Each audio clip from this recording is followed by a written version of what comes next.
My name's Gary Stevenson. I grew up around here in East London from quite a poor family in quite a poor area. But in 2008, when I was 21, I got a job working for Citibank in Canary Wharf, not far from here, as an interest rates trader. My job was to bet on whether interest rates would go up or go down. Now, interest rates go up when the economy is strong and they come down when the economy is weak.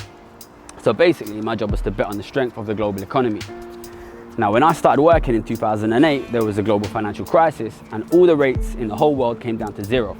So very quickly, my job was to bet on when will the rates recover, which is basically a bet on when will the global economy recover.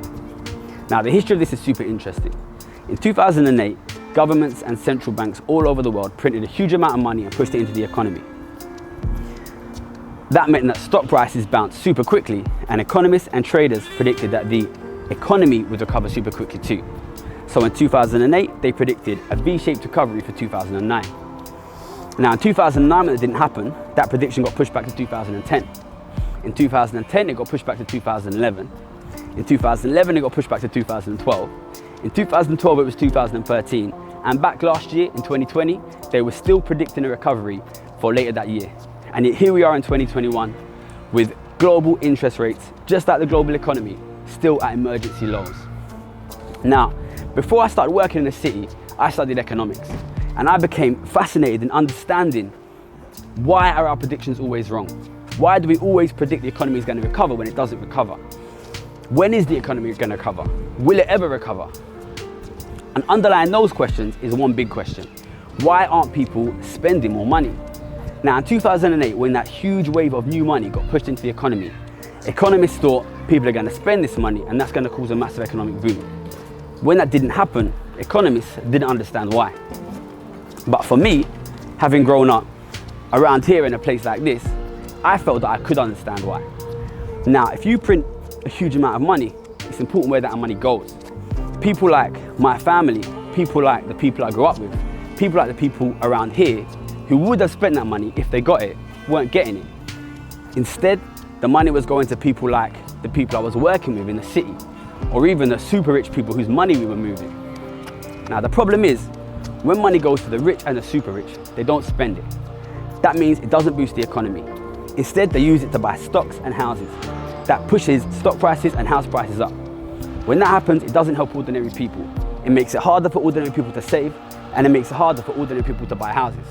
That means if we print money, but it only goes to the rich, it doesn't make the economy better. In fact, it makes the economy worse. Now, I could see that if we didn't fix inequality, the global economy was not going to recover. Since economists and politicians weren't doing anything about it, I could tell that the economy wasn't going to get better anytime soon.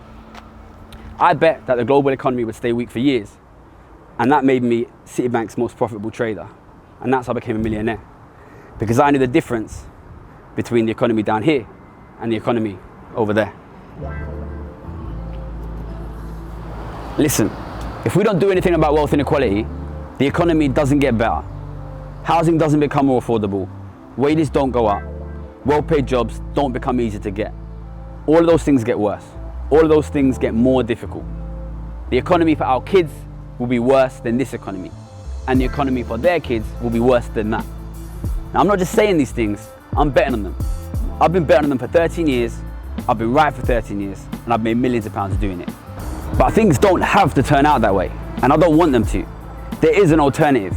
If we actually start reducing wealth inequality, rather than letting it continue to grow, we can put that cycle into reverse.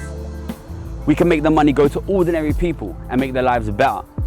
That would make ordinary people richer. And not only that, but ordinary people are going to spend the money. That's going to make the economy stronger. It's going to make the economy boom. More jobs, higher wages, more opportunities. The opportunity to actually make money, to get rich for ordinary people. The chance to get good quality housing. The chance to have financial security to raise a family without having to worry just about paying the mortgage or paying the bills. These are the things that we could have if we actually start reducing wealth inequality. It's possible to do this. At the moment, we have a tax system which is very efficient at taxing ordinary working people, but very inefficient at taxing the super rich. Often they end up paying extremely low rates of tax, close to 0%. But in the past, we have had tax systems which make richer people pay more. This was the case in the 50s and 60s here in Britain.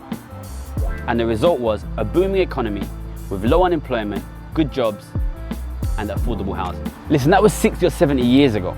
If we were to bring in a progressive tax system like that now, the kind of economic boom we could have could be enormous. And that could be achieved using a wealth tax. The idea behind the wealth tax is that billionaires and millionaires should pay higher rates of tax than everybody else. Ordinary people will not be taxed more, but that money could be used to improve education, to improve healthcare, or to reduce the rates of tax currently being paid by you and hardworking families. It's finally being supported by prominent economists and politicians all around the world, and now it has a real chance of happening. Listen, I'm a millionaire, and a tax on millionaires and billionaires is going to hit me too. But I can see what's going to happen if we don't fix a broken economic system. It's going to get worse and worse, and it's not going to be pretty. But a different future is possible. We can have affordable housing. We can have good quality jobs. But we can only have it if we fix wealth inequality. Support the wealth tax. I do. Happy?